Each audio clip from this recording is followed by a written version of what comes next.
നമസ്കാരം. എൻ്റെ പേര് doctor Saufiya, naturopathy yoga physician, Q&B health care, Kozhikode. ഞങ്ങളുടെ ക്ലിനിക്കിൽ വരുന്ന ഒട്ടനവധി പേഷ്യൻറ്റുകൾ അഭിപ്രായപ്പെടുന്ന ഒരു പ്രധാന പ്രശ്നമാണ് ഉറക്കമില്ലായ്മ അല്ലെങ്കിൽ ഉറക്കക്കുറവ്.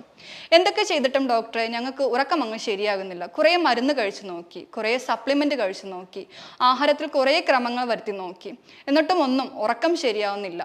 ഒപ്പം തന്നെ എനിക്ക് മറ്റ് അനവധി ആരോഗ്യ പ്രശ്നങ്ങളും വന്നു തുടങ്ങി. വെയിറ്റ് കൂടുന്നു, രക്തത്തിൽ ഷുഗറിൻ്റെ ലെവൽ കൂടാൻ തുടങ്ങിയിട്ടുണ്ട്. ഇങ്ങനെ ഒട്ടനവധി ആരോഗ്യ പ്രശ്നങ്ങളുമായി നമ്മുടെ സമൂഹത്തിൽ ഇന്ന് പല ആൾക്കാരും ഉറക്കമില്ലായ്മ അനുഭവപ്പെടുന്നുണ്ട്. എന്തൊക്കെ പ്രശ്നങ്ങളാണ് ഉറക്കക്കുറവിന് കാരണമാകുന്നത് എന്നുള്ളത് നോക്കാം. ആദ്യമായി, നിങ്ങൾ ഉറങ്ങാനായി ചൂസ് ചെയ്യുന്ന സ്ഥലം അതൊരു ഇമ്പോർട്ടൻറ്റ് ഫാക്ടറാണ്. എപ്പോഴും നമ്മൾ ഉറങ്ങാൻ വേണ്ടി ചൂസ് ചെയ്യുന്ന സ്ഥലം നോയ്സി അല്ലെങ്കിൽ ഒത്തിരി ലൈറ്റ് ഉള്ളതോ ഒത്തിരി ശബ്ദം വരുന്നതോ ഡിസ്റ്റർബൻസ് ഉണ്ടാക്കുന്നതോ ആയിട്ടുള്ള സറൗണ്ടിങ്സ് ആണെങ്കിൽ ഒരിക്കലും തന്നെ അങ്ങനെ ഒരു സാഹചര്യങ്ങളിൽ നമുക്ക് ഉറക്കം ഒട്ടും തന്നെ ഉണ്ടാവുകയില്ല. ആദ്യമായി, നിങ്ങൾ ഉറങ്ങാൻ ഉപയോഗിക്കുന്ന സ്ഥലം അല്ലെങ്കിൽ ബെഡ്റൂം.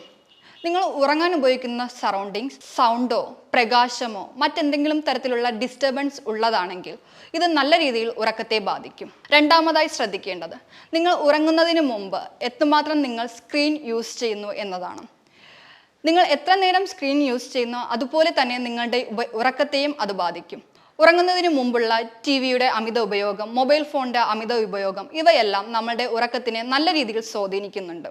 മൂന്നാമതായി പറയാനുള്ളത്, ഉറങ്ങുന്നതിന് 2 മണിക്കൂർ മുമ്പെങ്കിലും നമ്മൾ ആഹാരം കഴിച്ചിരിക്കുക എന്നതാണ്. എപ്പോഴും നമ്മൾ കഴിക്കുന്ന ആഹാരം അത് ഡൈജസ്റ്റ് ആവാൻ വേണ്ടി മിനിമം ഒരു 2 hours എങ്കിലും എടുക്കും. രാത്രി കഴിക്കുന്ന ആഹാരം ഒരു 7 മണി തൊട്ട് 8 മണിക്കുള്ളിൽ കഴിക്കുകയാണെങ്കിൽ അത് 2 മണിക്കൂർ കൊണ്ട് ഡൈജസ്റ്റ് ആവുകയും പിന്നെ നമുക്ക് സുഖമായി ഉറങ്ങാൻ വേണ്ടി അത് സഹായിക്കുകയും ചെയ്യുന്നത് കാണാറുണ്ട്. മൂന്നാമതായി, നിങ്ങൾ ഉറങ്ങാൻ കിടക്കുന്നതിന് മുമ്പ് കഴിക്കുന്ന ആഹാരത്തിൻ്റെ സമയം. നിങ്ങൾ ഉറങ്ങുന്നതിന് തൊട്ട് മുമ്പാണ് ആഹാരം കഴിക്കുന്നതെങ്കിൽ ഉറപ്പായിട്ടും ഇത് നിങ്ങളെ ഉറക്കത്തെ നല്ല രീതിയിൽ അഫക്റ്റ് ചെയ്യുന്നതായിരിക്കും. നാലാമതായി, നിങ്ങൾ ഉറങ്ങുന്നതിന് മുമ്പ് കോഫി, ടീ, സോഫ്റ്റ് ഡ്രിങ്ക് എന്നീ പാനീയങ്ങൾ ഉപയോഗിക്കുന്നവരാണെങ്കിൽ നിങ്ങളുടെ ഉറക്കത്തെ ഇത് നല്ല രീതിയിൽ ബാധിക്കും. കാരണം നിങ്ങൾ കോഫി, ടീ, സോഫ്റ്റ് ഡ്രിങ്ക് കുടിക്കുന്നത് കാരണം ഉറക്കത്തിന് വേണ്ടി ആവശ്യമായിട്ടുള്ള ബ്രെയിൻ പ്രൊഡ്യൂസ് ചെയ്യുന്ന ഡോപ്പമിൻ്റെ അളവ് കുറയുകയും പകരം എപ്പോഴും ആക്റ്റീവായിട്ടിരിക്കാനുള്ള കോർട്ടിസോളിൻ്റെ ലെവൽ കൂടുകയും ചെയ്യുന്നത് കാരണം ഉറക്കം നിങ്ങൾക്ക് നഷ്ടമാകുന്നു. അഞ്ചാമതായി പറയാനുള്ളത്, ഫിസിക്കൽ ആക്ടിവിറ്റീസ്.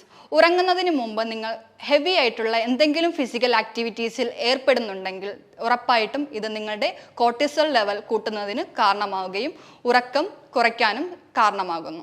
ആറാമതായി, സ്ട്രെസ്. പല കാരണങ്ങൾ കൊണ്ട് നമുക്ക് സ്ട്രെസ് അനുഭവപ്പെടാറുണ്ട്. അത് ചിലപ്പോൾ ജോബ് സംബന്ധമായോ അല്ലെങ്കിൽ നമ്മുടെ ഫാമിലി സംബന്ധമായോ മറ്റ് പല കാരണങ്ങൾ കൊണ്ടോ സ്ട്രെസ് അനുഭവിക്കുന്നതായിരിക്കും നാം പലവരും. ഇത് ക്രോണിക് സ്റ്റേജിലോട്ട് പോകുമ്പോൾ ഇത് നിങ്ങളുടെ ഉറക്കത്തെ ബാധിച്ചേക്കാം. അങ്ങനെ സ്ട്രെസ്സും നിങ്ങളുടെ ഉറക്കക്കുറവിന് ഒരു കാരണമായി മാറുന്നു. ഏഴാമതായി, നിങ്ങൾക്ക് മറ്റേതെങ്കിലും തരത്തിലുള്ള ശാരീരികമോ മാനസികവുമായ ആരോഗ്യ പ്രശ്നങ്ങൾ നേരിടുന്നുണ്ടെങ്കിൽ ഇതും നിങ്ങളുടെ ഉറക്കത്തെ ബാധിച്ചേക്കാം. ഉറക്കക്കുറവ് എന്തെല്ലാം പ്രശ്നങ്ങളിലേക്ക് നയിക്കുമെന്നുള്ളത് അടുത്ത് നമുക്ക് നോക്കാം. ആദ്യമായി പറയാനുള്ളത് ഡിപ്രഷൻ.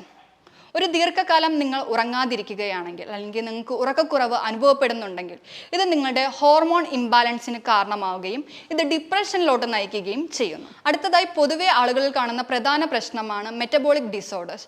ഉറക്കക്കുറവ് കാണുന്ന ആൾക്കാരിൽ കൂടുതലായിട്ടും ഡയബറ്റിക്, ഹൈപ്പർ ടെൻഷൻ, കിഡ്നി സംബന്ധമായ പ്രശ്നങ്ങൾ, ഹൈപ്പർ കൊളസ്ട്രീമിയ എന്നീ കണ്ടീഷനുകൾ കണ്ടുവരുന്നതായിട്ട് കാണാം. അതുപോലെ തന്നെയാണ് ഒബിസിറ്റിയും. ഒബിസിറ്റി ഉറക്കക്കുറവ് അനുഭവപ്പെടുന്ന ആൾക്കാരിൽ വളരെ കൂടി നിൽക്കുന്നതായിട്ട് കാണാൻ സാധിക്കുന്നുണ്ട്. എന്തുകൊണ്ടാണ് ഒബിസിറ്റി ഉറക്കക്കുറവുള്ള ആൾക്കാരിൽ കാണുന്നത് എന്നുള്ളത് നമുക്ക് നോക്കാം. നമ്മൾ പ്രോപ്പറായിട്ട് ഉറങ്ങുകയാണെങ്കിൽ ഇത് നമ്മളുടെ ഫാറ്റിൻ്റെ മെറ്റബോളിസത്തിനെ നല്ല രീതിയിൽ അഫക്റ്റ് ചെയ്യുന്നുണ്ട്. നല്ല ഉറക്കമുള്ള ആൾക്കാർക്ക് ഫാറ്റ് മെറ്റബോളിസം നല്ല രീതിയിൽ നടക്കുകയും ചീത്ത രീതിയിലുള്ള ഉറക്കമുള്ള ആൾക്കാരിൽ ഫാറ്റ് മെറ്റബോളിസം വളരെ സ്ലോ ആയിട്ട് നടക്കുകയും ഈ ഫാറ്റ് നമ്മുടെ മസിൽസിൽ പോയി അക്യുമുലേറ്റ്, അതായത് പോയി കെട്ടിക്കിടന്ന് ആൾക്കാരിൽ ഒബിസിറ്റി ക്രിയേറ്റ് ചെയ്യുകയും ചെയ്യുന്നു. ഉറക്കക്കുറവ് കാരണം ഒബിസിറ്റി ഉണ്ടാകുന്ന വേറൊരു കാരണമാണ് ഗെർലിൻ്റെയും ലെപ്റ്റിൻ്റെയും ഇംബാലൻസ്. എന്താണ് ഗെർലിൻ, എന്താണ് ലെപ്റ്റിൻ? ഗെർലിൻ എന്നാൽ നമുക്ക് ഹങ്ങർ, അതായത് വിശപ്പുണ്ടാക്കുന്ന ഹോർമോണും ലെപ്റ്റിൻ എന്ന് പറഞ്ഞാൽ നമ്മുടെ വിശപ്പ് ശമിപ്പിക്കുന്ന അല്ലെങ്കിൽ കൺട്രോൾ ചെയ്യുന്ന ഹോർമോണുമാണ്. ഉറക്കക്കുറവുള്ള ആൾക്കാരിൽ ഈ ഗെർലിൻ്റെ അളവ് വളരെ കൂടുതലായിട്ട് കാണുകയും ലെപ്റ്റിൻ്റെ അളവ് വളരെ കുറവായി കാണുകയും ചെയ്യുന്നു. ഇങ്ങനത്തെ സാഹചര്യങ്ങളിൽ നമ്മൾ എത്ര തന്നെ ആഹാരം കഴിച്ചാലും വീണ്ടും വീണ്ടും ആഹാരം കഴിക്കണമെന്നുള്ള ടെൻഡൻസി കൂടി വരുന്നതായി കാണും. ഇങ്ങനെ അമിത അളവിൽ ആഹാരം കഴിക്കുന്നതും ഒബിസിറ്റിക്ക് ഒരു കാരണമാകുന്നു. ഉറക്കക്കുറവുള്ള ചില ആൾക്കാരിൽ കാണുന്ന ഒരു പ്രധാന പ്രശ്നമാണ് ഹൃദ്രോഗങ്ങൾ. ദീർഘകാലം ഉറക്കക്കുറവ് അനുഭവപ്പെടുന്ന വ്യക്തിയാണ് നിങ്ങൾ എങ്കിൽ തീർച്ചയായും ഇത് നിങ്ങളുടെ ഹൃദയത്തിൻ്റെ നോർമൽ പ്രവർത്തനത്തെ ബാധിക്കും. ഇത്തരക്കാരിൽ ഫ്യൂച്ചറിൽ സ്ട്രോക്ക്, ഹൈപ്പർ ടെൻഷൻ, വാൽവിലുണ്ടാകുന്ന ബ്ലോക്ക് ഇങ്ങനത്തെ മാരക അസുഖങ്ങളിലേക്ക് വഴിനയിക്കുന്നതിനും കാരണമാകുന്നു. നിങ്ങളുടെ ഉറക്കം മെച്ചപ്പെടുത്താൻ എന്തെല്ലാം ശ്രദ്ധിക്കണം എന്നുള്ളതിനെ നോക്കാം. അതിൽ പ്രധാനമാണ് സ്ലീപ്പ് ഹൈജീൻ. നമ്മൾ ഉറങ്ങാൻ വേണ്ടി ഉപയോഗിക്കുന്ന സ്ഥലം അതിലൊരു ഇമ്പോർട്ടൻറ്റ് ഫാക്ടറാണ്.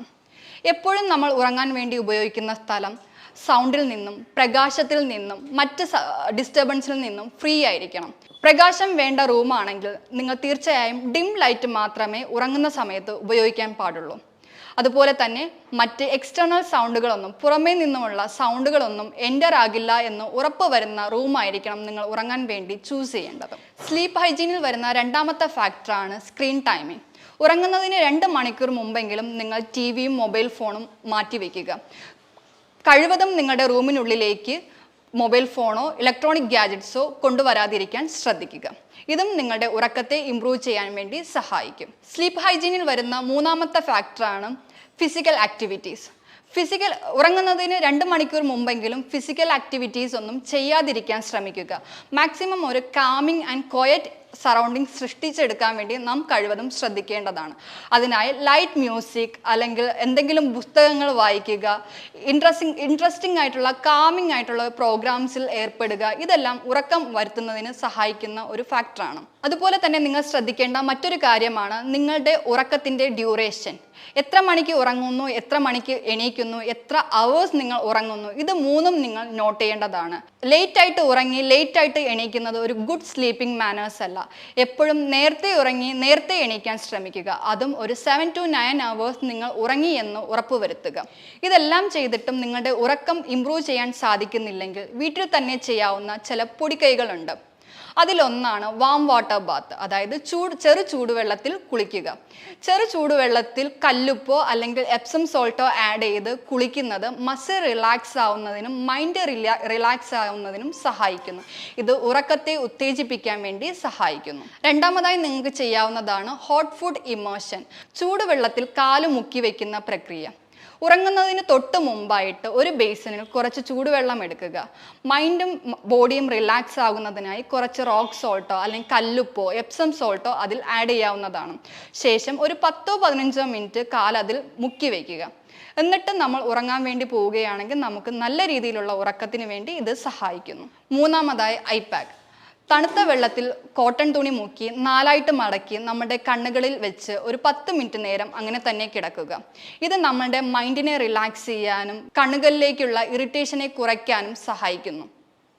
നിങ്ങൾ സ്ഥിരമായി മൊബൈലോ ലാപ്ടോപ്പോ യൂസ് ചെയ്യുന്ന ആൾക്കാരാണെങ്കിൽ ഇത് നിങ്ങളുടെ ഐയുടെ ഹെൽത്തിനും വളരെയേറെ സഹായിക്കുന്നു.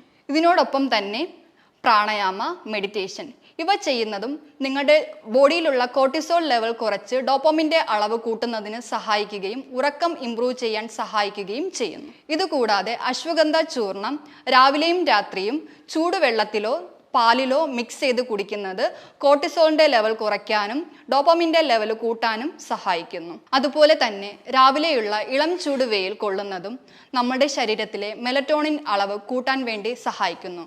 മെലറ്റോണിൻ നമ്മുടെ ശരീരത്തിൽ ഉറക്കം ഇൻഡ്യൂസ് ചെയ്യാൻ വേണ്ടി സഹായിക്കുന്ന ഒരു ഹോർമോണാണ്.